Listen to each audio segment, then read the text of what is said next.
제가 오늘 설명드릴 내용은 2026년도 재난대응 안전한국훈련 평가 체계의 방향에 대해서 설명드리고자 합니다. 오늘 간단한 개요와 그리고 여러분들이 가장 관심 있어 할 평가 지표에 대해서 설명을 좀 드릴 거고요. 조금 전에 국장님 또 팀장님께서 말씀을 해주셨는데 올해가 과도기입니다. 저희가 2005년부터 아마 지금까지 거의 한 20년 동안 아마 안전항구 훈련을 실시를 했고, 아마 여러분들 기관에서도 그동안 많은 안전항구 훈련에 관련된 자료들이 축적되어 있을 겁니다. 하지만 매번 사건 사고가 발생을 하게 되면 실제 훈련과 얼마만큼 연관성이 있었는지, 그리고 실제 재난 대응에 있어서 훈련이 얼마만큼 효과가 있었는지에 관련된 물음표가 계속 지적이 되고 있습니다. 작년에 항공기 사고도 마찬가지였지만 분명히 유사한 훈련을 했음에도 불구하고 실제 재난 대응에 있어서는 미비했다, 형식적인 훈련이다라는 말들이 많이 나왔습니다.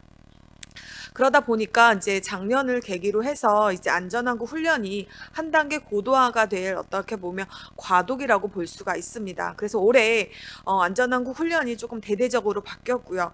다만 바뀐 부분이 어떤 훈련에 관련된 과정이나 절차 그리고 내용이 바뀐 것이 아니라 훈련을 바라보는 관점이 바뀐 겁니다. 관점이.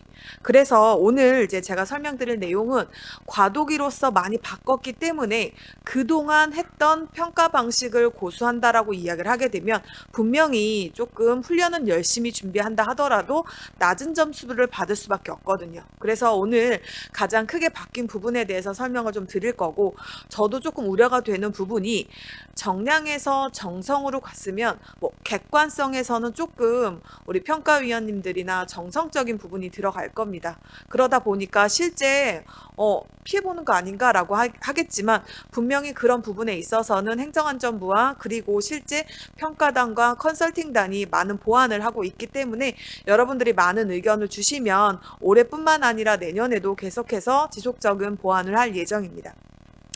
그러면 지금 앞에 잠깐만 봐주시게 되면 저희가 가장 크게 바뀐 점이 바로 질적 평가 방식으로 바뀐 부분입니다. 그래서 과거에는 있다 없다 몇 개를 충족을 했는지 6개 중에서 5개에 관련된 문서가 있으면 매우 우수, 그 내용을 잘 살펴보진 않았습니다. 그러다 보니까 결국 최소 기준만, 결국 점수를 짜 맞추는 어떤 형식적인 훈련에 많이 집중이 되어 있었습니다. 다른 말로 이야기하면 내용적인 부분이 아니라 실제 어떻게 하면 점수를 잘 받을 것인가 하는 부분에 있어서 많은 관심들을 가졌던 것입니다. 물론 훈련도 열심히 했는데 평가도 좋으면 좋겠죠. 근데 너무 이게 과정에만 치우치다 보니까 실제 형식적인 훈련이 될 수가 없었던 겁니다. 그 이유는 뭐냐면 2005년도에 처음 안전항구 훈련이 실시가 됐을 때는 훈련 어떻게 하는 거지? 우리 토론 기반 훈련할 때 토론은 어떻게 해야 될까? 그리고 실제 실행 기반 훈련할 때 현장에서는 자원 배치 어떻게 하지? 훈련에 관련된 과정이 절차화가 되고 프로세스화가 되지 않다 보니까 훈련은 이렇게 하는 거야 라고 하면서 절차 중심으로 가져왔었습니다. 그게 벌써 한 20년 정도가 흘렀습니다. 그러다 보니까 지금은 많은 기관에서 훈련은 이렇게 하는구나. 토론 기반 훈련할 때는 자료는 어떻게 만들고 훈련자 참석자들은 어떻게 섭외를 해서 훈련 시나리오를 기반으로 해서 과정적인 측면은 어느 정도 이제 다 고도화가 됐다라고 보고 있습니다. 그래서 실제 아까 서 기관님께서 말씀해 주셨던 것처럼 여러분들 평가 기관의 점수를 살펴보게 되면 대부분 이제 상향된 점수, 대부분 저희가 100점 만점을 기준으로 한다라고 하면 거의 98점, 97점, 굉장히 과정적인 측면에서는 이미 다 프로세스가 갖춰져 있다라는 거죠.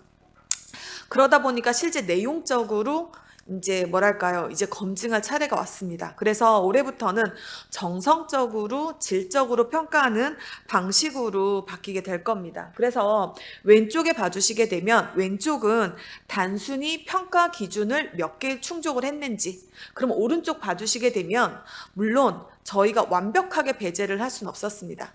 그래서 평가 항목이라는 게 있거든요.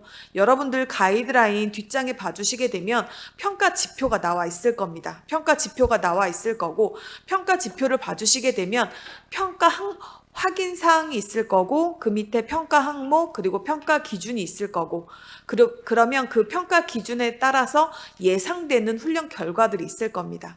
그런 식으로 정성적으로 저희가 체계를 바꿨고요. 그리고 보시게 되면 평가 항목이 있거든요. 평가 항목이 있으면 평가 항목이 명확성과 구체성, 정합성, 뭐 측정 가능성, 도전성이다. 그러면 과거에는, 특히 작년 같은 경우는 4가지 충족을 다 했는데 문서로 다 만들어 놨어 라고 하면 무조건 만점이었어요. 근데 올해부터는 단순히 이 문서를 가지고 있다 하더라도, 또는 해당되는 사항들의 평가 항목을 충족됐다 하더라도 실제 훈련과 연관이 안 되어 있거나 또는 훈련과의 성과와 연계가 되지 않으면 실제 점수가 부여가 되지 않는 구조로 가지고 있습니다. 그래서 여러분들 봐주시게 되면 실제 정량 지표는요, 무엇을 했는가가 중심이었어요. 그래서 우리 컨설팅 받았는데, 우리 유관기관들과 기획회의 했는데, 우리 훈련 시나리오, 통합훈련 시나리오로 상황훈련 시나리오와 대응훈련 시나리오 작성했는데 뭐가 잘못됐어?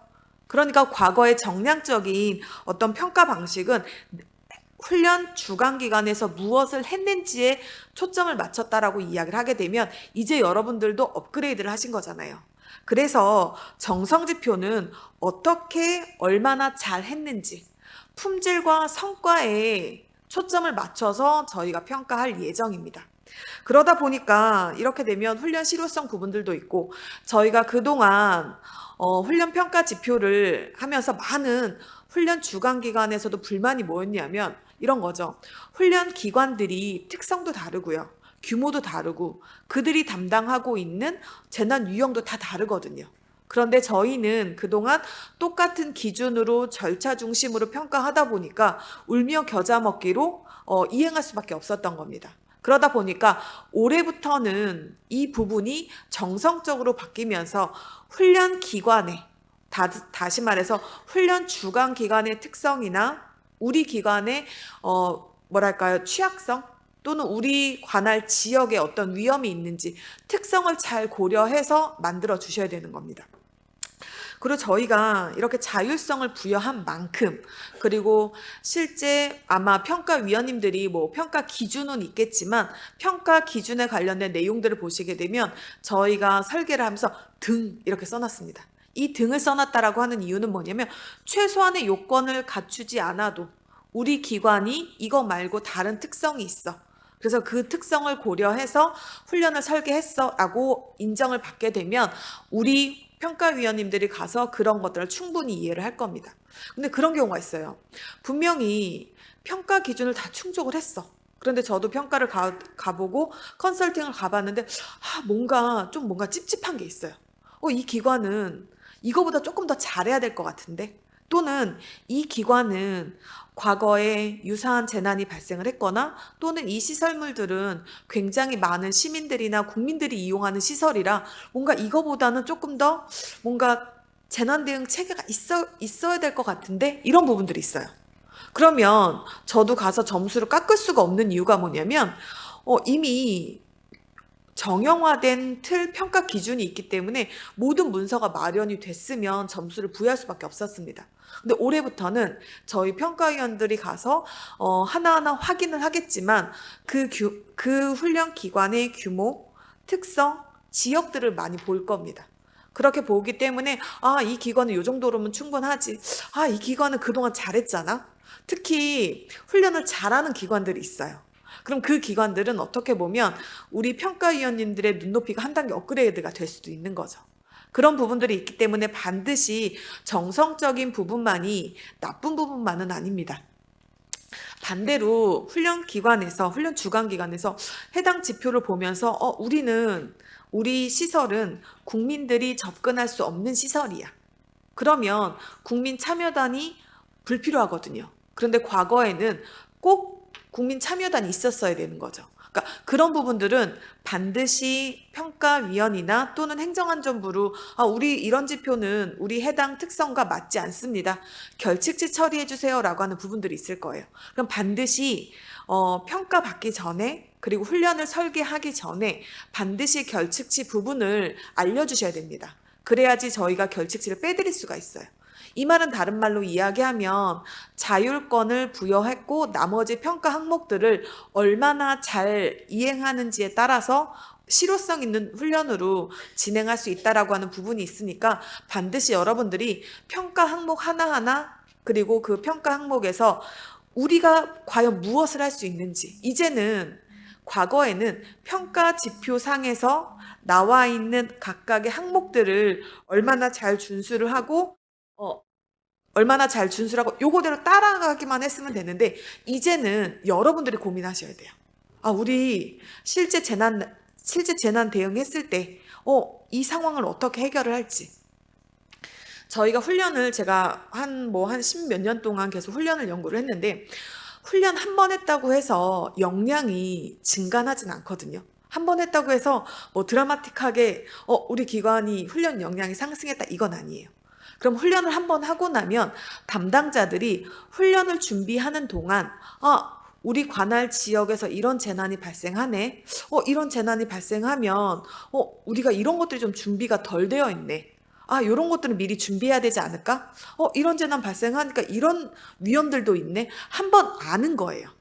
그럼 실제 유사한 재난이 발생했거나 또는 유사한 재난이 발생하지 않았더라도 인간이 갖고 있는 이런 경험적인 알 수 없는 이런 기억력이 나온다라는 거죠. 그게 1년, 2년, 한 번, 두 번, 세 번 쌓이다 보게 되면 그게 역량으로 자리 잡는 겁니다. 그래서 여러분들이 훈련 시나리오를 또는 훈련 목표를 수립하려면, 그래서 우리 기관에서 어떤 부분들이 조금 취약하고 또 취약한 부분들을 어떻게 메꿀 것인지는 모든 기관이 달라요. 왜? 그 기관마다 가지고 있는 특성, 그 지역이 가지고 있는 특성, 그리고 우리가 관할하고 있는 대상 시설물들이 다르기 때문에 그것을 보완하고 개선하고 하는 방향은 다 다르다는 겁니다. 그래서 지금 보시는 것처럼 질적 평가로 바뀌었다라고 하는 건 평가 항목이 모두 충족이 됐어. 그런데 모두 충족이 됐으면 앞에 보시는 것처럼 보통까지는 갑니다. 그러니까 지금 앞에 보시게 되면 훈련 시나리오 내용의 충실성이거든요. 예를 든다면 훈련 시나리오 내용의 충실성은 평가 항목이 하나, 둘, 셋, 넷, 5개예요.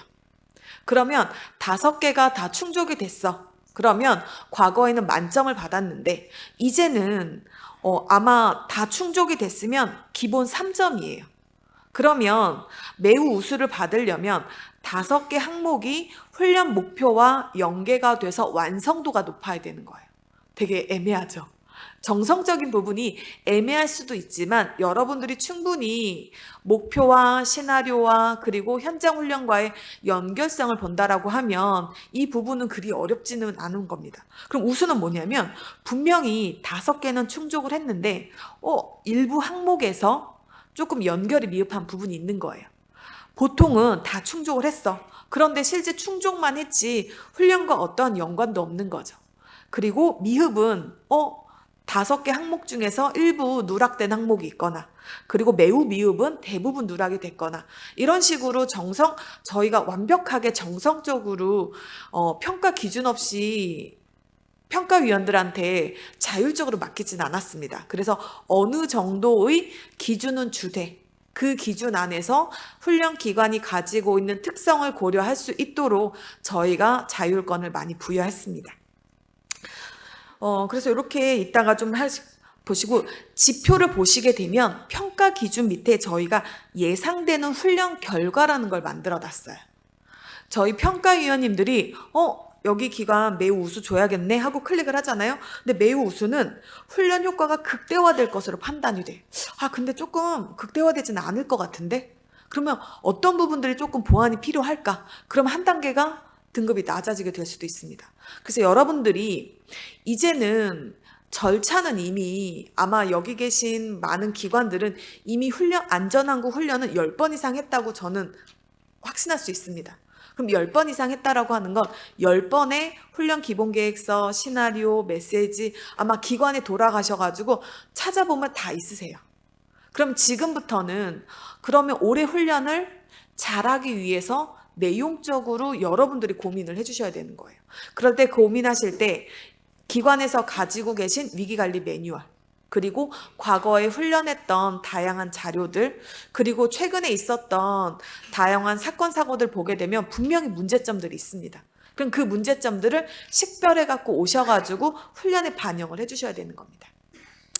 그래서 올해 2026년도 안전한국훈련에서 가장 크게 바뀐 게 평가 방식이 바뀐 거고, 여러분들은 그동안 하던 훈련 절차는 동일하게 하시면 돼요. 다만 평가 관점이 바뀌었다라는 거죠. 그리고 두 번째로는 아까 설명드렸던 것처럼 환류 부분이 강조가 됐습니다. 과거에 봤더니 저희가 한 3년치, 5년치 데이터를 분석을 해봤어요. 그럼 훈련이 다 끝나고 나면 환류라는 부분이 있거든요. 그럼 올해 훈련이 뭐 어떤 부분이 미흡했고 우리가 어떤 부분들을 개선하겠습니다. 거기서 끝나는 거예요. 그럼 그게 차년도에 이어지거나 또는 그 다음 연도에 이어져서 재난대응 체계가 한 개라도 개선이 되거나 해야 되는데, 훈련 환류에서의 문제점은 첫 번째, 우리가 훈련하는 목적은 재난대응 체계를 개선하는 거예요. 훈련을 잘하기 위해서 훈련하는 게 아니거든요. 그럼 분명히 훈련을 통해서 상황 전파를 하는 데 있어서 조금 대상을 늘릴 필요는 있는지 없는지, 과연 이런 절차가 맞는지, 보고 라인이 지금 이렇게 절차화가 되어 있는데 급박한 상황에서 이 절차가 맞는지, 한마디로 매뉴얼을 검증하고 훈련 재난 대응 체계를 검증하는 게 훈련이거든요. 그런데 대부분 개선 계획서를 보게 되면 훈련에 관련된 내용들이 많은 거예요. 훈련에 관련된 내용. 저희가 훈련을 잘하기 위해서 매년 훈련을 하는 게 아니라 재난 대응을 잘하기 위해서 훈련하는 거거든요. 그러면 개선이 재난 대응 체계에 관련된 개선이 나와야 돼요. 상황 전파는 이렇게 하면 되나? 자원 동원은 혹시 지금 우리가 보유하고 있는 자원이 이 정도인데 이것 말고 더 필요한 자원은 없나? 우리가 지금 피해 규모를 얼마큼 상정을 했는데 과연 이 자원의 양으로 가능할까?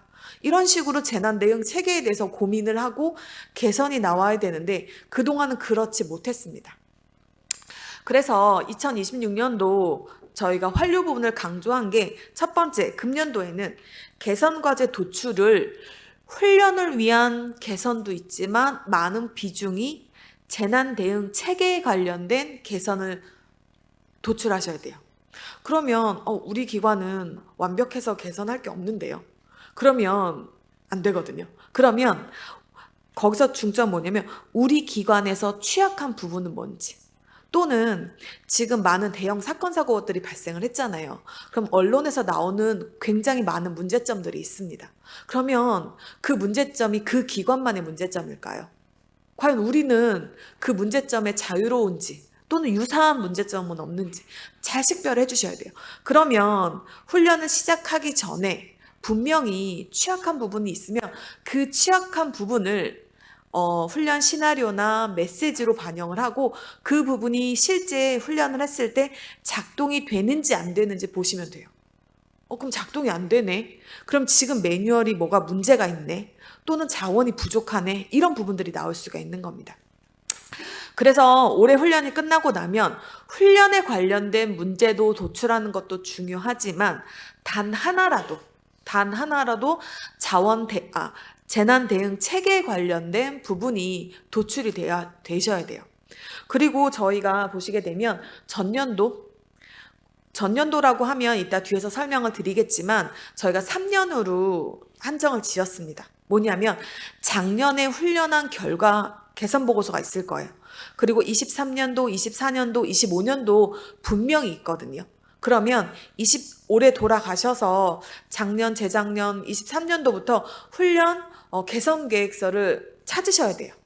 우리 위원님들도 해당 기관에 평가 가기 전에 그리고 컨설팅 가기 전에 반드시 보고 갈 겁니다. 그래서 분명히 개선이 있었는데 개선이 안 됐으면 저희가 점수가 낮은 점수가 부여가 될 겁니다. 그래서 반드시 훈련이 훈련으로만 끝나면 안 됩니다. 올해 반드시 재난대응 체계에 문제점이 있었으면 매뉴얼을 개정을 하든 지침을 만들든 아니면 자원을 더 많이 확보를 하든 무언가 활동이 있어야 돼요. 그런데 그 활동은 뭐 매뉴얼 개정하고 지침 개정하는 거는 뭐 당해년도에 바로 할 수 있겠지만 그러지 못하는 경우는 저희가 1년, 2년 계속해서 누적해서 평가를 받는 체계를 가져갈 겁니다. 그래서 훈련이 그냥 훈련으로만 끝나면 정말 형식적으로 절차만 하는 훈련이거든요. 그렇기 때문에 저희가 평가 방식, 평가 관점을 좀 바꿨고, 그리고 훈련에서 끝나지 않도록 환류 체계를 많이 강조를 했으니까 여러분들도 오늘 이 강의를 들으신 다음에 돌아가서 미리미리 준비를 하셔야 돼요. 그리고 저희가 이제 환류축구도 마찬가지겠지만 작년에 분명히 매뉴얼 개정한다고 개선 계획서에 넣었어. 근데 개정을 안 했어. 그럼 지금부터라도 빨리 해주세요. 지금부터라도 돌아가셔가지고 빨리 매뉴얼 개정하고 또 승인 요청하고 하면, 그래도 승인 빠르면 뭐 예를 들어서 여름 오기 전에, 풍수해 오기 전에, 산사태 오기 전에 개정이 가능하거든요. 그런 부분들을 여러분들이 지금부터 준비를 해주시게 되면 실제 평가받을 시점에 이 부분이 많이 높은 점수를 받지 않을까 싶습니다. 저희가 평가 지표가 변경이 됐는데, 자, 보시게 되면 왼쪽이 그동안 공통, 중앙, 시군구 공공기관이었습니다. 오른쪽 봐주시게 되면 실제 저희가 평가 지표가 많이 바뀐 건 없습니다. 평가 지표가 바뀐 거는, 자, 시군구에서는 인명피해 최소화를 위한 활동의 적절성 들어가는 거 하나가 추가가 됐어요. 그리고 중앙, 시도, 시군구는 통제관의 역할 충실도가 들어갔습니다.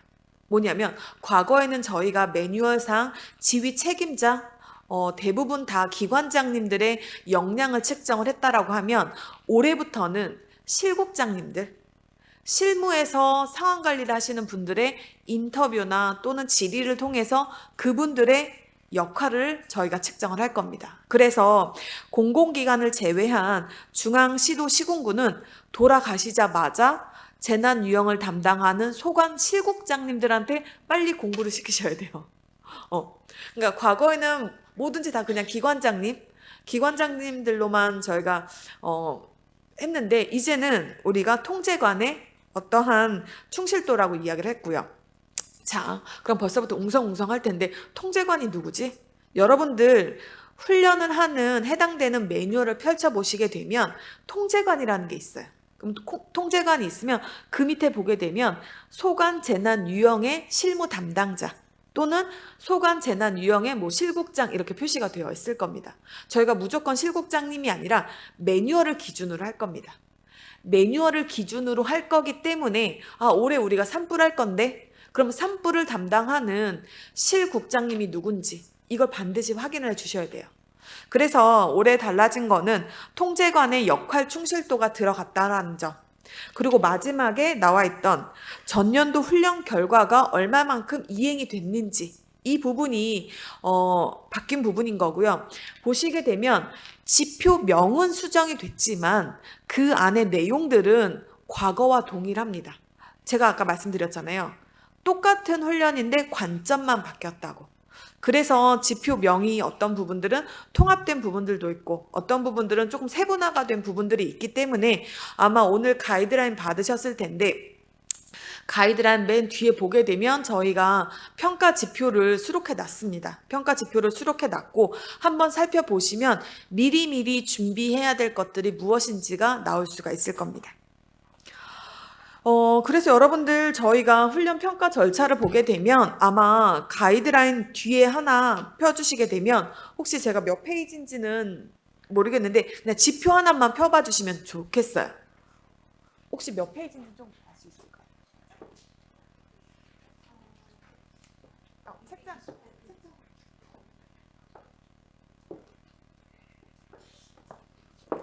자, 그러면 여러분들 한번 가이드란 228페이지 한번 봐주시겠어요? 228페이지 봐주시게 되면 첫 번째 지표가 훈련 준비 과정의 충실성입니다. 훈련 준비 과정의 충실성은 뭐냐면, 과거의 준비가 보여주기식 행사에서 이제는 실질적인 재난 대응 문제를 해결하기 위한 과정으로 과연 내실 있게 설계가 됐는지를 첫 번째 훈련 준비 과정의 충실성에서 평가를 할 겁니다. 저희 실장님도 매뉴얼, 그리고 실제 훈련, 그리고 훈련에 따라서 한 대응이 다르면 안 된다라고 말씀해 주셨던 것처럼 실제 훈련을 준비하면 여러분들이 가장 먼저 준비해야 될 문서가 첫 번째가 매뉴얼이에요. 매뉴얼. 그래서 올해 우리 산불 할 건데 그러면 실제 우리 기관에서 보유하고 있는 산불 위기관리 매뉴얼이 있을 겁니다. 그래서 중앙부처는 뭐 표준하고 실무가 있을 거고 그리고 공공기관 시도 시군구는 현장조치행동 매뉴얼이 있을 겁니다. 그래서 이제 첫 번째는 이제 훈련 준비 과정의 충실성이고요.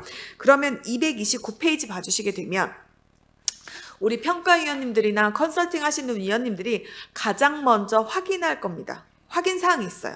그러니까 확인사항 보게 되면 기관에서 재난대응 한계를 분석한 자료가 있는지 또는 훈련 장소의 사전 현장 조사라든가 서면 자료 조사가 있는지 또 훈련 장소에서 컨설팅이나 또는 현장 실습을 현장에 가서 살펴봤는데 현장에 취약한 요소들이 있는지 이런 부분들을 살펴볼 겁니다.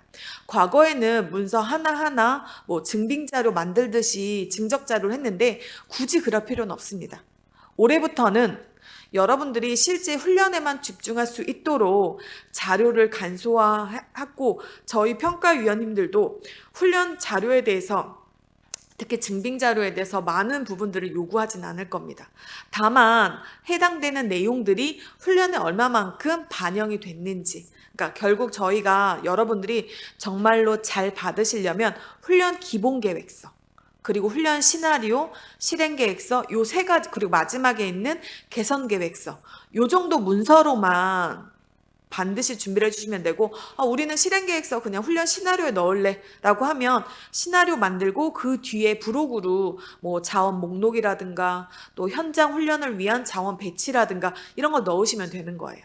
그래서 과거에는 뭐 기획회의 했으면 기획회의 보고서 그리고 기획회의에 누가 참석했는지 막 서명부 막 이런 거 있었잖아요. 그런 걸 없앴습니다. 그런 걸 없앴으니까 여러분들도 조금 더 자료를 조금 옛날 뭐 감사받는 것도 아니고 증빙자료식으로 그렇게 만드실 필요는 없습니다. 그래서 확인사항을 먼저 체크를 할 거고요. 두 번째 봐주시게 되면 평가 항목입니다. 그러면 훈련 준비 과정의 충실성에서 평가 항목은 4가지입니다. 그래서 기관의 취약성, 훈련 장소의 위험 식별, 그리고 과거 훈련 노력은 있었는지, 그리고 기존 훈련과의 차별성은 있었는지. 그럼 분명히 4가지를 다 충족을 했어 라고 하게 되면 보통은 맞으실 거예요.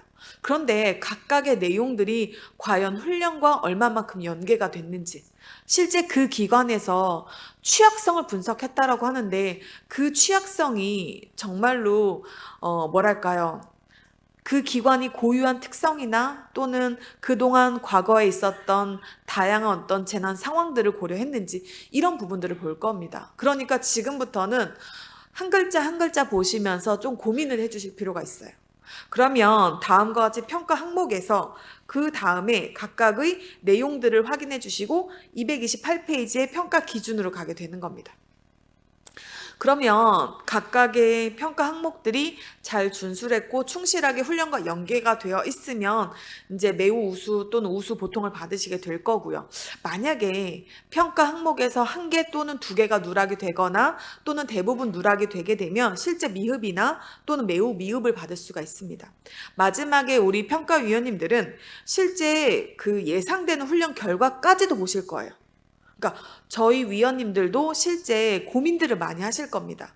이 기관이 과거에는 이런 훈련을 했었는데 취약성을 더 식별해야 되는 건 아닌가? 이런 부분들. 우리 위원님들도 굉장히 이제 많은 부분에 있어서 공부를 하고 가실 거거든요. 3년치 자료도 보고 가실 거고요. 훈련 주간 기간에서 준비하는 다양한 어떤 재난 상황에 관련된 매뉴얼도 보실 거고 그렇기 때문에 여러분들이 위원님들하고 실제 다양한 내용들을 서로 주고 받으시려면 예상되는 훈련 결과도 특히 확인을 해 주셔야 돼요. 그리고 정성적인 평가이기 때문에 분명히 감점이 있고 그리고 그 감점에 해당되는 사유들이 있을 건데 그 사유는 예상되는 훈련 결과에 보통이나 미흡을 보시면 돼요. 그래서 우리 평가 항목 다 준비됐는데 평가 항목 예전에는 다 준비가 됐으면 매우 우수인데 이제 정성적으로 바뀌다 보니까 좀 찝찝하잖아요. 그러면 그 밑에 있는 예상되는 훈련 결과를 보세요. 아, 그래? 그럼 여기 보면, 야, 우리가 완성도 높은 훈련인가? 아니면, 훈련 효과가 조금 낮을 수도 있겠는데? 그럼 더 준비해야 될 거 무엇인가? 이런 부분들을 찾아내는 게 조금 더 좀 심화된 학습이라고 봐주시면 될 것 같아요. 어떻게 보면 저희가 정량에서 정성으로 바뀌면서, 뭐랄까, 준비해야 될 서류는 많이 줄어들었지만, 실제 내용적으로 여러분들이 고민하고 또 실제로 재난 대응에 있어서 매뉴얼과의 연계성을 살펴본다라고 하면 어떻게 보면 과거의 절차식 훈련이 훨씬 더 용이할 수도 있다라고 하는 판단이 좀 들게 될 겁니다. 그래서 저희 위원님들은 1번 확인사항을 체크를 할 거고요. 두 번째로는 이 확인사항에 따라서 실제 평가 항목들이 충족하고 있는지를 질적으로 검토할 겁니다. 질적으로 검토한다라고 이야기를 하는 건, 야, 훈련과 연계가 됐네. 아, 이렇게 하면 재난 대응 체계가 활류가 될 수 있겠네. 요 두 가지 포인트예요. 그리고 마지막으로 종합적으로 판단을 해서 평가 기준별로 등급과 점수를 부여를 할 거고요. 평가 등급을 부여했는데, 이 기관은 조금 더 최근에 재난 사건 사고도 많았고 실제 있었던 재난 대응에 있어서 부분적으로 문제가 되는 부분들이 좀 일부 있는데 근데 왜 그런 부분들은 포함이 안 됐지? 그래서 마지막으로 종합할 때 그런 부분들이 위원님들이 해소가 안 되면 한 단계 등급이 또 낮아질 수도 있어요. 그래서 저희가 예상컨대 올해는 아마 평균이 많이 낮지 않을까 싶습니다.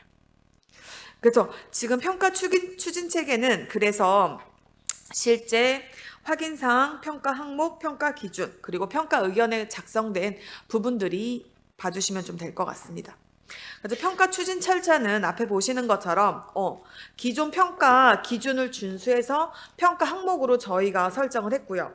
두 번째로는 그 평가 기준별로 평가 항목이 얼마나 질적으로 평가가 된 겁니다. 그래서 왼쪽에 봐주시게 되면 실제 과거에는 모든 항목이 충족이 됐어. 그런데 4개 항목이 모두 충족이 되고 훈련과의 상호 연관성이 높아야지만 매우 우수해요. 4개 모두 충족이 됐어. 그런데 일부 항목들이 훈련과 연계가 되지 않아 라고 하면 우수. 4개가 모두 포함되긴 했는데 대부분 훈련과 연계성이 없는데 라고 하게 되면 보통인 거죠. 물론 모든 지표들이 다음과 같은 평가 기준에 따라 점수가 부여되진 않아요. 왜 그러냐면 어느 기관은 평가 항목에서 두 번째, 세 번째가 중요할 수도 있고 어떤 기관은 평가 항목의 1, 2, 3, 4가 모두 동일한 기준으로 중요할 수도 있거든요. 그 부분은 저희가 평가위원님들과 컨설팅 받는 과정의 훈련 주관기관에서 확인하실 수가 있는 겁니다. 하지만 기본적인 기준은 다음과 같이 평가 항목별로 기준이 부여가 되어 있다라는 거 다시 한번 확인을 좀 부탁을 좀 드리면 될 거고 그래서 마지막으로 예상되는 훈련 결과까지도 확인해 주셔야 되는 겁니다. 여러분들이 이 예상되는 훈련 결과를 확인해야 되는 이유는 뭐냐면 첫 번째, 훈련 평가 지표의 목적이에요. 1-1-1번 평가의 목적은 뭐였냐면 그동안은 훈련 준비하는 과정에서 너무 보여주기식 훈련이었어. 그러면 1-1-1번 지표에서는 보여주기식 훈련을 벗어나기 위해서 우리 기관에서 무엇을 준비할 것인가? 그러기 위해서 평가 항목이 4가지가 존재를 했던 거고 그 4가지가 다음과 같은 매우 우수와 마지막 미흡까지 나와 있는 겁니다. 이렇게 해서 저희가 평가 추진 절차가 조금 과거에는 체크 있다 없다 요 정도만 봤다라고 하면 이제 그게 훈련과 우리 기관의 재난 대응 역량과 얼마만큼 연관성이 있어서 훈련이라고 하는 성과가 나올 수 있는지를 확인할 수 있는 기준으로 만들어졌습니다. 그래서 봐주시게 되면 저희가 이제 조금 더 어려워졌죠. 평가 항목을 모두 충족했네. 이제는 훈련과 연계를 해야 되고 질적 수준으로 통합이 돼야 된다라고 이야기를 하는 겁니다. 그래서 4개가 모두 충실하게 포함이 되었거나 일부 미흡하게 포함됐고 대부분 미흡하게 포함됐어. 자, 여기서 일부다 대부분이다라고 이야기를 하는 건 뭐냐면 우리 평가위원님들이 가서 훈련 주관 기관이 준비한 훈련 주관 기관이 갖고 있는 특성을 반드시 뭐랄까요, 보시게 될 겁니다. 그래서 항목이 모두 충족은 해당 내용에 존재한다는 것으로만 인정하진 않습니다. 반드시 훈련 과정에서, 더 나아가서는 재난 대응 체계에서 확인이 돼야지만 충실하게 평가 항목을 반영이 됐다라고 저희가 판단할 예정입니다. 그러면 제가 하나하나씩 조금 시간이 그렇게 많지는 않지만 여러분들이 각 지표에서 그래도 꼭 확인해 주셔야 될 사항들만 간단하게 말씀을 좀 드리도록 하겠습니다. 조금 전에 설명드렸던 것처럼 훈련 준비 과정의 충실성은요, 여러분들이 그래도 준비해야 될 문서가 훈련 기본계획서, 그리고 전년도 훈련 결과 보고서. 그러면 우리가 환류를 생각한다라고 하면 23, 24, 25년도의 훈련 결과 보고서, 개선 계획서가 있을 겁니다. 그거 반드시 준비를 해주셔야 돼요. 그리고 우리가 훈련을 그러니까 컨설팅을 받거나 또는 훈련 준비하기 전에 분명히 어떤 재난 유형을 훈련할 건지 결정을 하셨을 거고, 어디에서 훈련할지를 결정을 하셨을 거예요. 제가 재작년에 연구를 했을 때 제가 찾아봤던 자료가 뭐였냐면, 여러분들이 훈련했던 장소들이 나와 있거든요. 훈련했던 장소와 실제 재난이 발생한 장소를 비교를 해봤거든요. 얼마나 일치할까요? 거의 일치하진 않아요. 그러다 보니까 대부분 뭐 실효성이 없다, 막 이런 말들 나오거든요. 뭐 최근에 뭐 화재가 발생을 하게 되면 굉장히 뭐 예를 들어 도로가, 소방차가 갈 수 없는 막 비좁은 도로 막 이런 데서 하는데, 훈련은 또 그런 데서 할 수가 없거든요. 그러다 보니까 훈련은 대부분 아까 처음에 국장님이 말씀해 주셨던 것처럼 굉장히 많은 유관기관들이 한자리에 모여서 서로 협업하고 뭔가 의사소통을 하는 그런 자리거든요. 그러다 보니까 일정 이상의 규모가 확보가 돼야 돼요. 그러다 보니까 당연히 그런 공간에서는 그러니까 재난이 발생하진 않습니다. 그래서 훈련 장소를 정했으면 우리 관할 지역에 가장 유사한 취약한 장소를 찾아주셔야 돼요. 그래서 여기 보시는 것처럼 취약 요소라고 이야기하는 거, 훈련 장소부터 설명을 드리게 되면, 실제 훈련 장소의 위험성을 먼저 식별해 주셔야 돼요. 우리가 실제 저 산 아래에 있는 뭐 노인 이용 시설에서는 실제 훈련할 수가 없어. 그러니까 노인 그 시설에 관련된 부분에서 훈련을 할 건데, 정말 가장 취약한 노인 이용 시설을 한번 가보세요. 가보면 분명히 거동이 불편하신 분들도 계실 거고, 실제 소방차가 들어올 수 없는 뭔가 구조적인 한계를 가지고 있거든요. 그러면 그러한 장소에서 식별되어 있는 다양한 취약 요소들을 실제 훈련의 장애 요소로 담아 주셔야 돼요. 훈련 메시지라든가 시나리오 상에서 넣어 주셔야 되는 겁니다. 그래야지만 훈련이 연계가 됐다라고 봐요, 저희가. 그리고 실제 취약 요소라고 이야기를 하는 건 이런 거죠. 만약에 우리가 전년도나 그 전전년도에 의사소통 체계가 취약했어 라고 이야기를 하게 되면, 반드시 훈련 시나리오 상에서 의사소통이 안 될 상황들, 뭐 두절이라든가 아니면 뭔가 갑자기 통신이 끊어진다던가 이런 장애 요인을 설정을 하고, 그렇다라고 하면 이렇게 통신이 두절이 됐을 때, 그래서 의사소통이 안 될 때 대체 수단은 무엇인지, 이런 것들을 해결해 나가는 거예요. 그래서 지금 보시는 것처럼 기간의 취약성, 훈련 장소, 과거 훈련의 노력, 그리고 기존 훈련과의 차별성, 이런 부분들은 과거에는 그냥 문서로만 있으면 됐는데 반드시 훈련에 연계가 돼야 되는 겁니다. 그럼 여기서 가장 중요한 문서가 바로 훈련 시나리오거든요. 훈련 시나리오에 취약한 요소들이 장애 요인이 될 것, 아니면 대체 자원이건, 훈련 메시지건, 또 불시훈련이건, 이런 걸로 반영이 돼야 되는 거예요.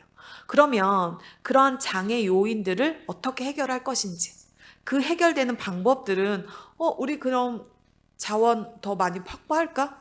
아니면 우리 실제 기관에서 보유하고 있는 실제 재난 대응 체계를 좀 바꿔볼까? 이런 개선 방안이 나오게 되는 겁니다. 그게 단순히 있다 없다가 훈련과 얼마만큼 연계가 됐는지를 확인할 수 있는 잣대가 되기 때문에 여러분들이 반드시 평가 기준에 과연 훈련에 중점적으로 얼마만큼 검증이 됐는지, 반영이 될 부분들은 어느 부분들인지 확인해 주시면 될 것 같습니다. 제가 볼 때는 여러분들 훈련에서 가장 중요한 문서가 훈련 기본계획서는 훈련을 준비하기 위해서 어느 유관기관들이 올 것이며 일정은 어떻게 되고 어떤 자원들이 있는지 또 이런 부분들을 담는 문서라고 하면 실제 훈련을 실행하기 위해서 꼼꼼하게 준비돼야 될 문서가 바로 훈련 시나리오예요. 기본계획서가 그러니까 전체 100점으로 가정을 했을 때 훈련 기본계획서는 그래도 한 뭐랄까요? 한 30점? 30%? 그리고 훈련 시나리오는요. 거의 60%예요. 그래서 여러분들이 훈련 시나리오를 작성을 하실 때 훈련 주관기관에서만 작성하려고 하면 안 돼요. 훈련에 참여하는 기관들이 서로 한자리에 모여서 공통으로 작성이 돼야지만 분명히 문제점들이 발견이 되는 거거든요. 실제 저희가 컨설팅을 가보게 되면 훈련 시나리오 갖고 서로 싸워요. 소방하고 의료기관, 경찰, 훈련 준비하는 기관에서 서로 싸워요. 그런 부분들이 발생을 해요. 그 싸우는 부분들이 실제 재난이 발생을 하면 서로 갈등 요소가 된다라는 거죠. 그런 부분들이 여러분들이 확인할 수 있는 부분이 바로 훈련 준비 과정의 충실성입니다. 두 번째로는 훈련 준비 과정의 참여도입니다. 훈련 준비 과정의 참여도는 훈련 기본계획서가 있고 저희가 작년까지만 하더라도 부서별 임무 카드가 있었는데 부서별 임무 카드가 너무 형식적으로 작성이 되어 있고 실질적으로 잘 작성이 돼야 되는데 엄밀히 말하면 훈련 시나리오는 원래 상황 시나리오와 대응 시나리오가 있거든요. 대응 시나리오는 훈련에 참여하는 기관들이 무엇을 할지예요. 그럼 그 무엇을 할지는 매뉴얼에 있고 매뉴얼에 부서별 임무 카드가 있어요. 그러면 시나리오의 대응 시나리오와 부서별 임무 카드가 일치가 돼야 되거든요. 그런데 양도 많고 하다 보니까 대부분 좀 뭐랄까요? 그냥 형식적으로 작성하는 부분들이 많더라고요. 그래서 우리 평가위원들이 가서 부서별 임무 카드가 잘 작성이 됐는지 확인하진 않겠지만 여기 계신 여러분들은 실제 부서별 임무 카드와 매뉴얼과 시나리오가 일치가 되는지를 보셔야 되는 겁니다. 여러분들 실장님도 강조를 하셨지만 매뉴얼이 왜 이렇게 중요하냐라고 이야기를 하게 되면 대형 사건 사고가 발생을 하게 되면 특히 인명피해가 발생을 하게 되면 경찰이나 검찰 조사가 들어가게 될 거고 그들이 가장 먼저 가져가는 문서가 매뉴얼이에요. 그래서 매뉴얼 보시게 되면 그 매뉴얼에 누가 무엇을 할지가 적혀져 있어요. 그러면 안 했으면 왜 안 했는지 거기서부터 이제 큰 사건이 발생을 하게 되는 겁니다. 그래서 훈련을 준비하면 훈련 당일날도 중요하지만 저는 훈련을 준비하는 과정이 더 중요하다고 생각을 해요. 그래서 우리 기관에서 보유하고 있는 매뉴얼을 한번 펼쳐보셔야 돼요. 펼쳐보시면 이거 우리 부서에서 하는 일이 아닌데? 근데 적혀져 있어요. 그럼 그거 빨리 빼야 돼요. 근데 빨리 뺄 수는 또 없거든요. 그러면 이번 기회에 시나리오 상에서 넣어서 훈련할 때 검증을 한번 해보셔야 돼요.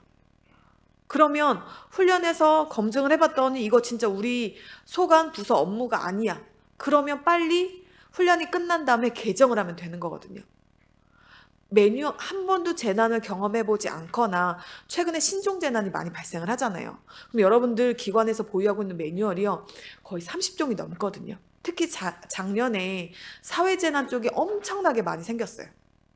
그렇기 때문에 어느 부서에 누가 무엇을 하는지가 작성은 다 되어 있는데 과연 그게 맞는지 확인해 볼 수 있는 시간이 지금 보시는 훈련을 위한 시간입니다. 그래서 매뉴얼과 훈련 시나리오를 통해서 실제 현장에서 한번 해보는 거죠. 해보면 이제 싸워요. 이거 니네 부서에서 할 일 아니야? 야, 아닌데? 매뉴얼 보면 니네 거잖아. 그리고 막 싸워요. 그러면 어쨌든 해결은 하셔야 되잖아요. 그죠? 특히 잘 보셔야 되는 게 뭐냐면 인명과 관련된 부분들을 잘 보셔야 돼요. 실제 시도 시군구 주민 대피는 누가 시키는지 또는 관할 지역에 또는 어떤 시설이 있으면 그 주변에 뭐 예를 들어서 지역 주민들한테 상황 전파를 알리는 그런 인명과 관련된 사항들은 반드시 매뉴얼 상에서 누가 하는지를 반드시 확인해 주셔야 돼요. 그래서 그런 부분에 있어서 우리 소관부서가 아닌데 우리 보고 주민 대피를 하라고 하네. 인근에 있는 뭐랄까요, 시민들한테 우리가 뭘 해야 되네. 우리 역할이 아닌데. 그런 부분들이 여러분들이 반드시 확인해 보셔야 되는 겁니다. 그래서 여기서 역할 분담 및 협력, 이런 부분들이 여기서 해당이 되는 거고요. 또 하나는 올해 이제 우리 평가위원들이 가서 뭘 확인할 거냐면, 과거에는 기관장님의 어떤 지시사항이 있었는지 없었는지만 확인했거든요. 근데 올해부터는 그 내용도 볼 거예요. 어떤 내용을 지시를 하셨는지. 과연 그 지시 내용이 우리가 하고자 하는 훈련의 내용과 연관성은 있는 건지. 훈련 지시사항 봤더니 열심히 하세요. 잘하세요. 재난대응 역량 강화하세요. 이거 누구나 할 수 있는 이야기거든요. 그렇다라고 하면 기관장님의 업무 지시나 훈련에 관련된 지시사항들이 얼마만큼 훈련의 연관성이나 또는 내실 있는 훈련을 할 수 있도록 지시사항이 있었는지 없었는지 볼 거예요. 이런 부분들이 여러분들이 반드시 확인해 주셔야 되는 부분들인 거고요. 여기서 또 하나는 아마 컨설팅 과정에서 저희 평가위원님들이 현장에 가실 겁니다. 그러면 실제 과거에는 몇 개 기관이 참여했는지, 유관기관이 참여했는지, 일반 국민들이나 지역 주민들이 참여했는지, 참여해서 그냥 서명부만 있으면 점수를 주는 시스템이었거든요. 그런데 이제는 과연 컨설팅 과정에서 유관기관들이 참여했는데 그 유관기관들이 와서 정말로 적극적으로 참여했는지, 시나리오 작성에 있어서 논의를 했거나 또는 국민들이 참여해서 우리 관할 지역에서 지금 훈련을 한다고 하는데 그 지역 주민들이 참여할 부분은 없는지. 제가 볼 때는 지역을 기반으로 하는 이런 훈련에서는 그 지역의 위험성은 저는 지역 주민이 가장 잘 알고 있다라고 봐요. 그러면 그 지역 주민들이 와서 어디서 산이 무너질 것 같은지, 비가 많이 오면 어디서 넘치는지, 비가 많이 오면 우리는 대부분 이 골짜기에서 돌이 떨어진다던가 이런 상황들이 있거든요. 그런 일부 상황들이라도 실제 컨설팅 과정에서 확인을 해주셔야 돼요. 그러니까 어떻게 보면 과거에는 그냥 우리가 서명부에 사인만 받았었는데 이제는 더 어려워졌을 수도 있습니다. 더 어려워질 수도 있어요. 다만 평가 항목들을 보시면서 아니다, 우리는 이번 훈련은 인명과 관련된 부분이 아니라 우리 관할 시설, 우리가 관리하고 있는 시설의 취약한 요소에 대응만 할 거야. 그래서 지역 주민들은 참여를 안 시킬 거야 라고 하게 되면 결칙지 처리를 해주셔도 돼요. 그러니까 그런 부분들이 있어서 목표에 중점적으로만 해주시고 나머지 부분들은 훈련 목표와 연관성이 없다라고 생각하시면 우리 평가위원님들이나 행정안전부를 통해서 결칙지 처리하셔야지만 정말로 훈련에만 포커스를 맞출 수가 있으실 겁니다. 그리고 훈련 목표 작성의 충실성입니다. 저희가 정량에서 정성으로 바뀌면서 과정에서 이제 목표 중심으로 왔거든요. 목표. 그러면 가장 중요한 건 그래서 이번 훈련의 우리 목표는 뭐냐라는 거죠. 그래서 여기 보시게 되면 대피를 10분 이내에 완료하겠다. 또 지휘 개통 보고를 적절하게 숙달하겠다. 제가 훈련 목표를 작년에 다 한번 기관에서 제출해 주셨던 자료를 봤더니 역량 강화하겠다. 예를 들어서 재난 대응 체계를 강화하겠다. 이런 말들이 강화, 역량 증가 이런 말들이 굉장히 많더라고요. 그런데 이제 그런 부분들은 거시적인 부분이라고 하게 되면 실질적으로 그래서 우리가 어떤 목표를 가져갈 거냐. 이 목표는 작아도 상관없어요. 작아도 상관없습니다. 그래서 모호한 표현이라고 이야기를 했는데 향상이라든가 강화라든가 또는 안전의식 제고 이 말도 많았어요. 근데 그런 말들에 어떤 선언적이거나 추상적인 표현이 있다라고 이야기를 하게 되면 무조건 감점입니다.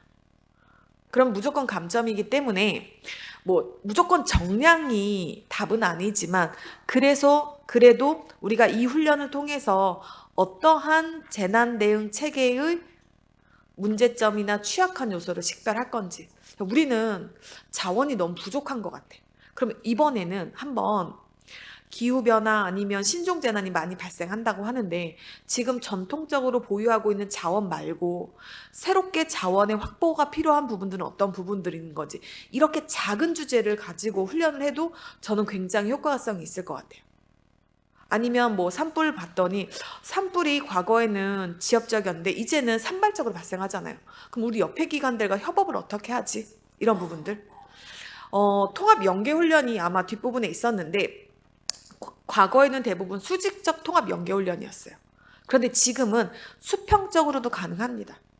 인접 시군구와 같이 묶어서 훈련을 하거나 또는 우리 공사공단인데 예를 들어서 도로공사와 민자고속도로를 같이 한다던가 또는 예를 들어서 실제 훈련을 한데 지하철 공사와 도로가 연결돼서 항공까지 연결을 한다던가 이런 식으로 연결을 해보셔도 상관없어요.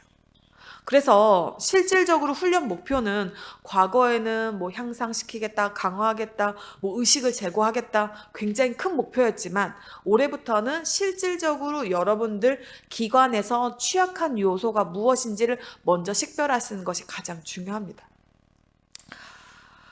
훈련 시나리오 내용의 충실성입니다. 그래서 훈련 시나리오는요, 과거에는 상황 시나리오와 그리고 대응 시나리오였다면 이제는 상황과 대응 시나리오를 종합적으로 저희가 평가할 예정입니다. 그래서 최악의 상황을 설정을 했는지, 과거 사례 분석은 있었는지, 불확실성 요소, 돌발 변수가 있는지 아까 말씀드렸죠.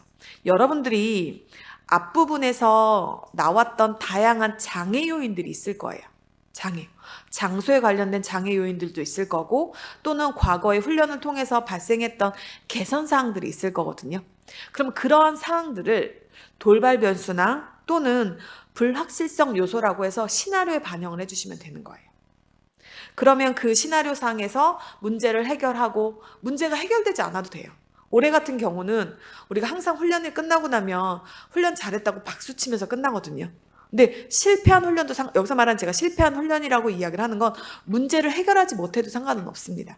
문제를 해결하지 못하면 그 문제를 해결하는 게 개선 과제가 나올 수도 있는 거고요. 그래서 저는 가장 훈련에서 중요한 문서가 바로 저는 훈련 시나리오라고 생각을 해요. 훈련 시나리오. 여기 봐주시게 되면 그래서 제가 여기 썼는데 여러분들이 이제 대규모 인명 피해나 설계 기준 초과 그리고 기상 관측 최고치 분명히 최악의 상황 조건을 설정하라고 하면 분명히 앞부분에 다 뭐 비 얼마큼 이런 게 나오거든요. 그 상황만 있으면 안 돼요. 그 상황으로 우리 관할 지역이나 또는 우리 시설에 어떤 영향을 주냐라는 거죠. 비가 많이 와도 우리 그 영향 범위 안에 있어. 그러면 피해가 없는 거잖아요. 그렇기 때문에 최악의 상황을 설정을 했으면 그 최악의 상황이 우리 관할 지역에 어떤 영향을 미치는지 또 우리가 관리하고 있는 시설에 어떤 영향이 있는지 이걸 반드시 확인을 해주셔야 돼요. 그래서 저희가 단순히 상황만 설정했다고 해서 저희가 점수를 부여하는 게 아니라 우리 관할 지역에 영향을 주는 영향 정도를 확인할 예정입니다. 훈련 시나리오 실행 가능성은요. 여러분들이 앞에 보시는 내용의 충실성은 얼마나 장애 요인, 취약성 이런 부분들을 포함을 했냐라고 이야기를 하게 되면 실행 가능성은요. 실제 훈련이 끝나고 났어. 그러면 이 똑같은 상황이 재난이 발생을 한 거죠. 그럼 과연 실행 가능할까? 재난 대응 체계가 작동성은 있는가라고 하는 부분입니다. 그래서 여기서는 절차, 매뉴얼과의 정합성을 보셔야 돼요. 그러면 매뉴얼과 정합성을 봤을 때 매뉴얼 하면 이대로 잘하면 될 것 같은데 아닙니다. 반드시 재난 대응 위기관리 매뉴얼에 보게 되면 재난 대응 프로세스도 있고요. 그리고 절차도도 있습니다. 그럼 그 절차도에 따라서 한번 시나리오를 만들어 봐서 대응을 해보시는 거예요. 그리고 재난 대응에서 가장 중요한 건 바로 자원입니다. 그래서 과연 이 정도 최악의 상황을 가정을 했는데 과연 이 자원으로 이 최악의 상황을 해결할 수 있는지 그래서 동원되는 자원의 양을 한번 보시고 또 여기서 더 중요한 건 뭐냐면 우리 기관에 보유하고 있진 않더라도 대체 자원들이 무엇이 있는지를 식별도 하셔야 되는 겁니다. 그게 바로 시나리오 실행의 가능성이라고 하는 부분입니다.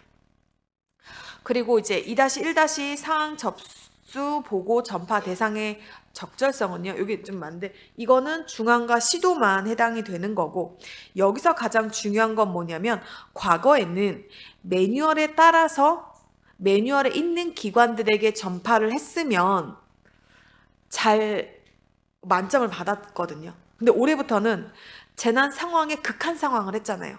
최악의 상황을 했잖아요. 그죠? 그리고 뭐 신종재난까지 했단 말이에요. 그럼 전파 대상이 매뉴얼에 있을 수가 없어요. 그러면 앞부분에 점수를 잘 받겠다고 최악의 상황을 가정하고 신종재난을 설정을 했어. 그러면 전파 대상에도 이거에 따라서 필요한 대상 기관들을 여러분들이 확인하셔야 되는 거예요. 그럼 당연히 매뉴얼이 없겠죠. 그러면 대상 기관들을 전파를 하고 확인을 하고 또 훈련이 다 끝난 다음에 매뉴얼에 반영하고 이게 계속 돌아야 되거든요. 매뉴얼에 따라서 시나리오 만들어 보고 시나리오에 훈련을 했더니 부족한 부분이 나왔어? 그럼 다시 매뉴얼에 보완하고 이게 사이클이 돌아야 되거든요. 그래야지만 그 가운데서 여러분들이 기관들의 역량 향상을 하는 겁니다. 그래서 앞부분에 있어서 점수를 잘 받겠다라고 했는데 뒤에서 상황 점수나 전파 대상에서 이를 받쳐주지 못하면 두 개 다 지표에서 점수가 하락이 돼요. 그런 부분들이 여러분들이 있다 보니까 실제 여러분들이 한번 잘 확인을 좀 한번 해봐 주시면 좀 좋을 것 같고요. 그리고 전파 내용의 적절성은 이 메시지를 받는 기관들의 활동 사항들이 있어야 되는 겁니다. 전파를 받았어? 그럼 지시가 된 거잖아요. 그럼 무엇을 할지가 있어야 된다라는 거죠. 그리고 전파 절차의 신속성이에요. 그러니까 지금부터 하는 것은 현장에서 관찰되는 내용들입니다. 그래서 우리 평가위원님들이 현장에 가셔가지고 이 평가 항목에 관련된 내용들을 하나하나 체크를 하시고 마지막으로 종합적으로 평가를 하실 예정입니다. 그리고 가장 중요한 게 바로 상황 판단 회의 운영의 적절성이라고 하는 부분입니다. 그래서 토론 기반으로 훈련을 하게 되면 실제 뭐 재난 상황실이라든가 일정한 공간에서 회의를 진행하게 될 거고, 그럼 회의 소집이 얼마나 신속했고 준비된 자료가 충실했으며 반드시 여러분들 이건 토론 기반이거든요. 그러면 훈련 참가자들이 토론할 거리가 있어야 돼요. 단순히 임무와 역할을 나열을 해서 발표를 하는 게 아니라 분명히 돌발 상황, 분명히 뭔가 장애 요인이 있어야지만 그 장애 요인을 해결하기 위해서 모인 사람들이 서로 토의를 한다라는 거죠. 토의할 거리가 있어야 활발하게 토의가 되고 언쟁도 하고 갈등도 생기고, 그럼 그 갈등을 해소하는 거죠. 그래서 어떤 논의의 충실성이라고 해서 문제 규명이나 의사결정의 결론에 이르는 일련의 과정들이 얼마나 적극적이고 충실하게 이행이 됐는지가 바로 상황판단회의 운영의 적절성에서 평가가 될 수 있는 부분들입니다. 비상기구 가동의 적절성, 이 부분은 아마 여러분들 이제 실제 어떤 규정되어 있는 지침이나 이런 부분들이 있을 거고, 그 비상기구 가동의 적절성에서는 여러분들이 한 가지만 확인해 주시면 돼요. 첫 번째는 그동안 매뉴얼이나 규정에 있었던 편제대로 편성을 하실 겁니다. 그런데 보시게 되면 실제 극한 상황 신종재난이 발생을 했어. 그러면 13개 협업들 중에서 더 중점적으로 필요한 기능들도 있을 거고, 또 아니면 새롭게 필요한 기능들도 있을 거고, 이런 기능들이 식별이 돼야 돼요. 그래서 우리가 훈련과 연계가 됐다라고 하는 건 뭐냐면 어떠한 한 지표의 어떤 한 점수만 잘 받는다고 이게 훈련이 끝나는 건 아니거든요. 보시게 되면 저희가 훈련을 설계를 할 때 앞부분부터 이렇게 다 연결이 돼요. 그래서 지금은 어느 한 지표만 점수를 잘 받겠다라고 하게 되면 전체 평가 점수는 낮을 수밖에 없습니다. 그래서 비상기구의 가동의 적절성도 반드시 상황에 따라서 비상기구가 적절한지 안 한지를 확인해 주시면 좋을 것 같습니다.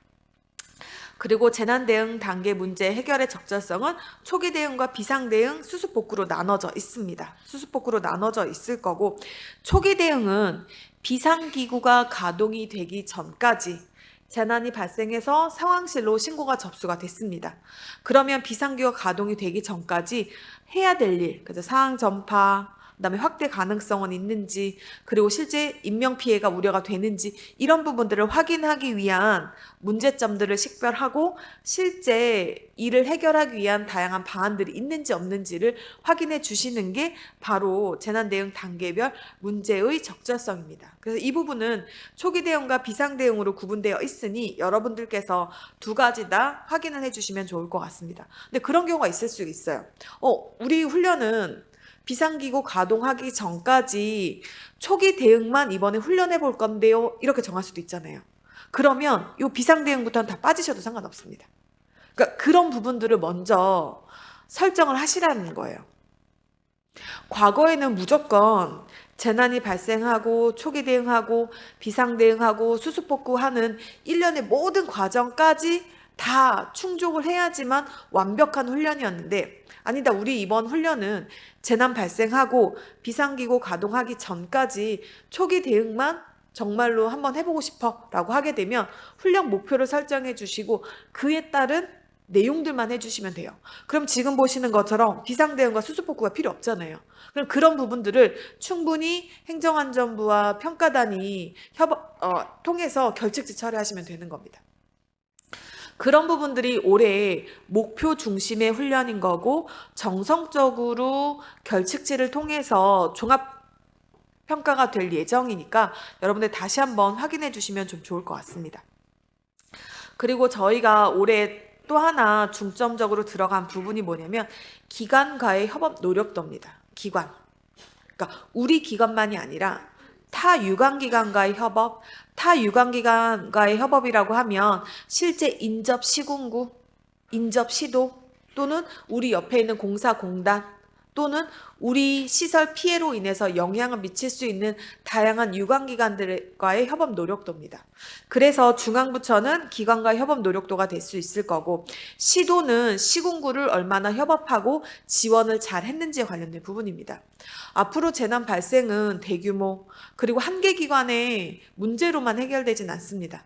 그래서 대부분 많은 유관기관들이 협업을 통해야지만 문제를 해결할 수 있기 때문에 기관 간 협업의 노력도는 부족 자원에 대한 적극적인 지원 요청이 있었는지, 또 명확한 역할 정립, 그리고 상호 정보 공유, 어떻게 지원하지? 자원을 요청을 할 때 매뉴얼에 따라서 유선상으로 할 건지 아니면 시스템을 통해서 할 건지, 또는 부족한 자원에 대해서 서로 MOU를 통해서 재난이 발생하기 전에 이미 상호 교류를 맺고 있었던 부분들이 있는 건지, 이런 부분들을 확인해 주셔야 되는 거고, 또 하나 제가 오면서 생각한 게 뭐냐면 신종재난이라든가 이런 재난이 발생하다 보니까 대체 자원들이 꽤 많아요.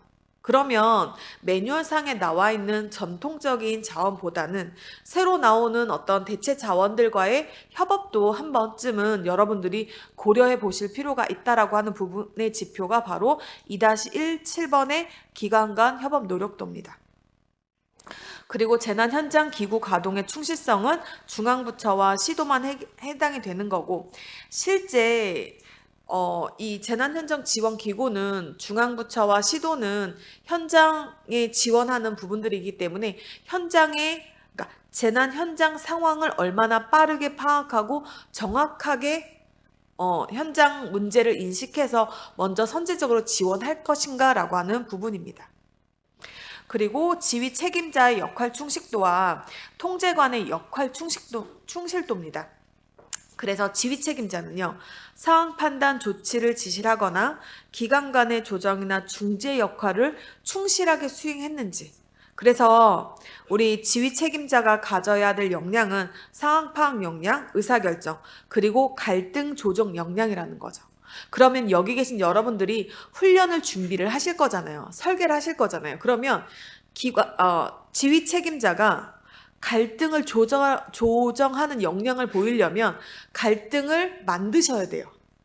여러분들이 훈련 시나리오상에 갈등을 만들어 놔야지만 실제 기관장님이나 또는 지휘 책임자가 그 갈등을 해결하거든요. 보통 보게 되면 제가 작년에 가장 많이 경험했던 게 뭐냐면 실제 주민대피를 누가 시킬 거냐라고 하는 거거든요. 그러면 총괄부서 또는 주간부서들이 있어요. 그 부서에서는 재난 현장에 나가서 수습하기가 바빠 죽겠는데 어떻게 주민 대피까지 하냐는 거죠. 그럼 이건 총괄부서에서 해야 되는 거 아니야? 그럼 여러분들 꼭 가서 매뉴얼 살펴보세요. 10번 기능이 주민 대피에 관련된 기능이 있거든요. 그럼 그 기능을 누가 하는지가 자꾸 싸우는 경우들이 많아요. 이제 그런 부분들이 실제 소방, 경찰, 의료기관들이 서로 싸우는 경우들도 있지만 실제 지자체나 시군구에 보게 되면 그 관할 업무 분석에 있어서 매뉴얼상 업무가 약간 중첩이 되어 있는 부분들이 있습니다.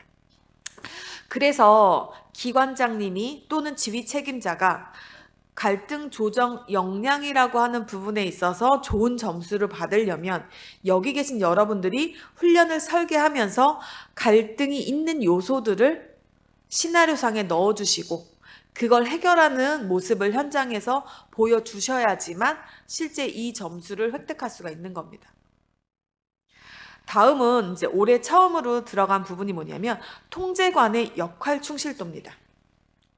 그래서 훈련 중 실국장이 지휘 책임자의 지시를 지체 없이 전달하고 관리하고 재난 상황을 빠르게 파악해서 부서 간의 역할을 조정하는 실무 리더십을 얼마나 발휘했는지가 평가가 될 거예요.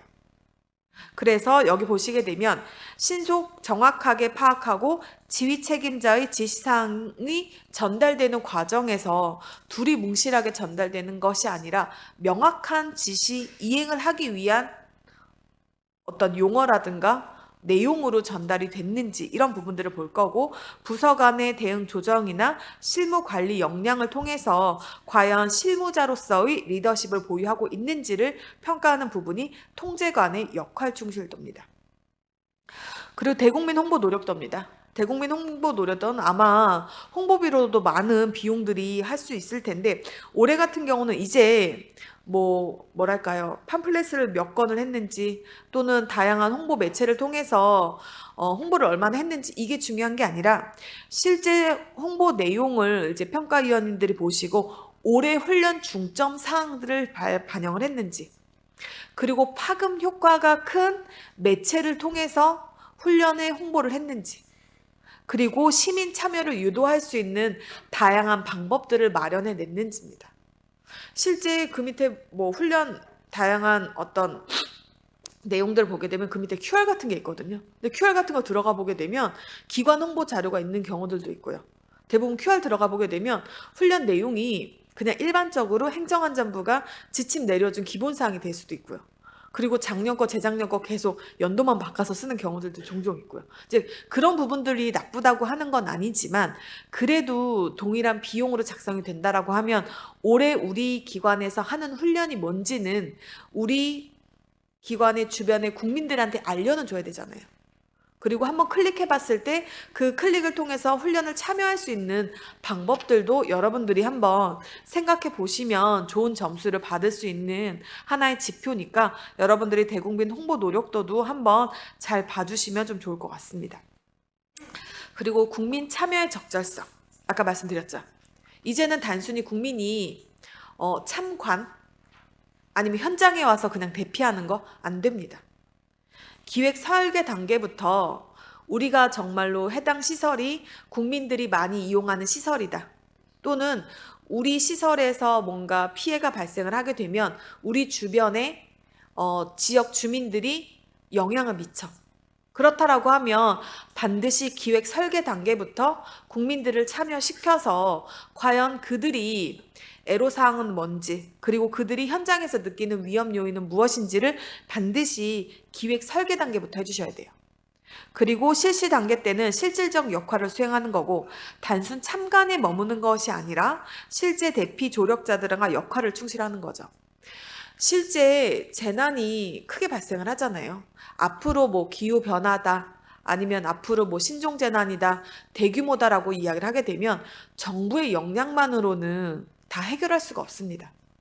현장에서 국민들이 함께 참여해 주셔야지만 문제를 해결할 수 있거든요. 실제 시도 시군구에서 대피를 시킨다라고 했을 때 실제 복지센터 직원들이 나가고 하는 다 할 수가 없어요. 그러면 마을 주변에 있는 이장님들이나 지역자율 방재단 결국 날 도와줄 수 있는 건 신고해서 오는 경찰이 오는 시간보다 내 이웃 주민들 또는 마을 이장님들, 내 주변에 있는 사람들이 같이 협업을 통해서 재난 대응을 해야 된다라는 거죠.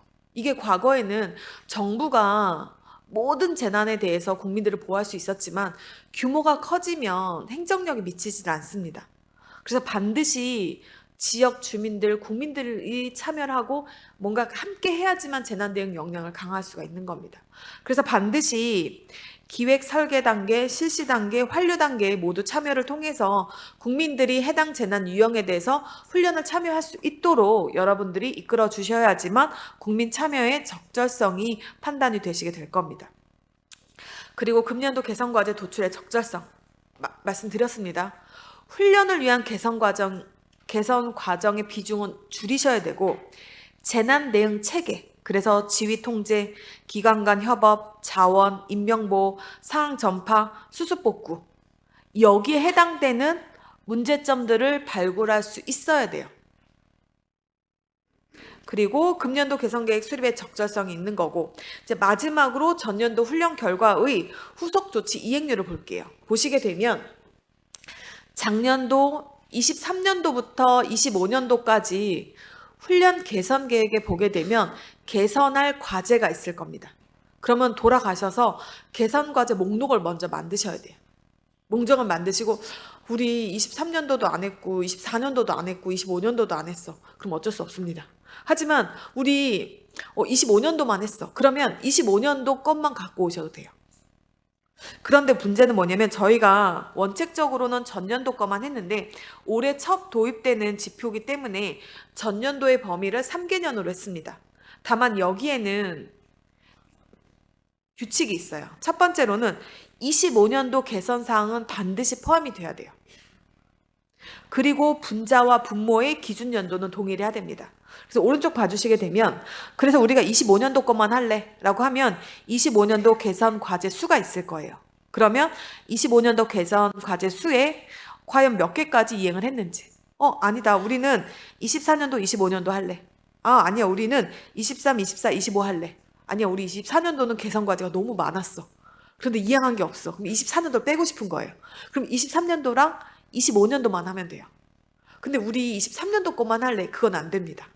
무조건 25년도 거는 포함이 돼야 될 거고 24년도 거를 포함할지 23년도 거를 포함할지 또는 23년도, 24년도 거를 모두 포함할지는 여러분들의 선택인 거죠. 그러니까 이런 부분들은 미리미리 지금 가서 확인을 하셔야 돼요. 확인을 하시고 이행이 됐다라고 하는 건 훈련 과정에서의 개선이 아니라 재난 대응 체계의 개선이에요. 그래서 이행 실적은 뭐 매뉴얼이 개정이 됐다거나 또는 지침이 만들어졌다거나 또는 실질적으로 자원에 뭔가 그 MOU 실적이 있다던가 아니면 뭔가 지역 주민들한테 뭔가 알림 뭐 시스템을 구축했다던가 보고 체계를 바꿨다던가 이런 부분들 있잖아요. 이런 부분들의 실적을 찾아보셔야 돼요. 분명히 꼬리에 꼬리를 무는 것처럼 찾아보시면 있어요. 찾아보시면 있으니까 먼저 돌아가셔서 23년도부터 25년도까지의 개선 과제 목록을 만드시고 그 중에 재난 대응 체계 것만 식별하시고 그러면 3년 동안 우리가 추적 관리를 통해서 실제 몇 건이 이행이 됐는지를 여러분들 확인해 보시면 좋지 않을까 싶습니다.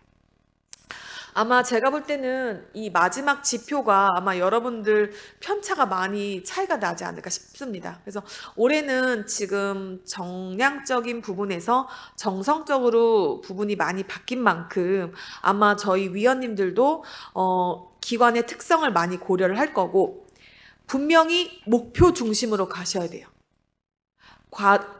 정량은 절차나 과정 중심이었다라고 하면 이제는 절차와 과정을 준수만 하고 정말로 목표가 되는 핵심 성과물, 훈련을 통해서 나올 수 있는 재난 대응 체계의 성과물을 중심으로 목표를 설정하고 이 목표에 따라서 시나리오를 작성을 하고 실제 현장 훈련을 하시게 되면 아마 좋은 성적을 받지 않을까 싶습니다. 그래서 여러분들이 한번 꼼꼼하게 그 평가 지표나 또는 평가 항목들을 살펴보시면 기관에서 불리한 지표나 평가 항목들은 반드시 사전에 결측치 요청을 하셔가지고 제거를 해주시면 되고, 정말로 올해부터는 문서를 많이 만들지 않아도 되기 때문에 실제 여러분들이 기본계획서, 훈련 시나리오, 개선계획서, 거기에 플러스 실행계획서 정도, 아니면 뭐 부서별 임무 카드 정도만 정확하게 만들어 주신다라고 하면 아마 내실 있는 훈련을 통해서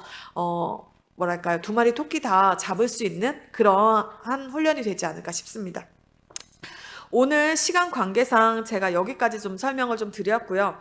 아마 훈련이 시작이 되면 아마 여러분들 질의가 많이 있을 거고, 그 질의는 저희가 기관의 특성을 고려해서 거의 다 이제 충족을 시켜드릴 예정입니다. 그러니까 꼼꼼하게 한번 먼저 살펴보시고 미리 이제 문의를 해주시면 아마 행정안전부에서도 아마 명쾌한 답을 주시지 않을까 싶습니다.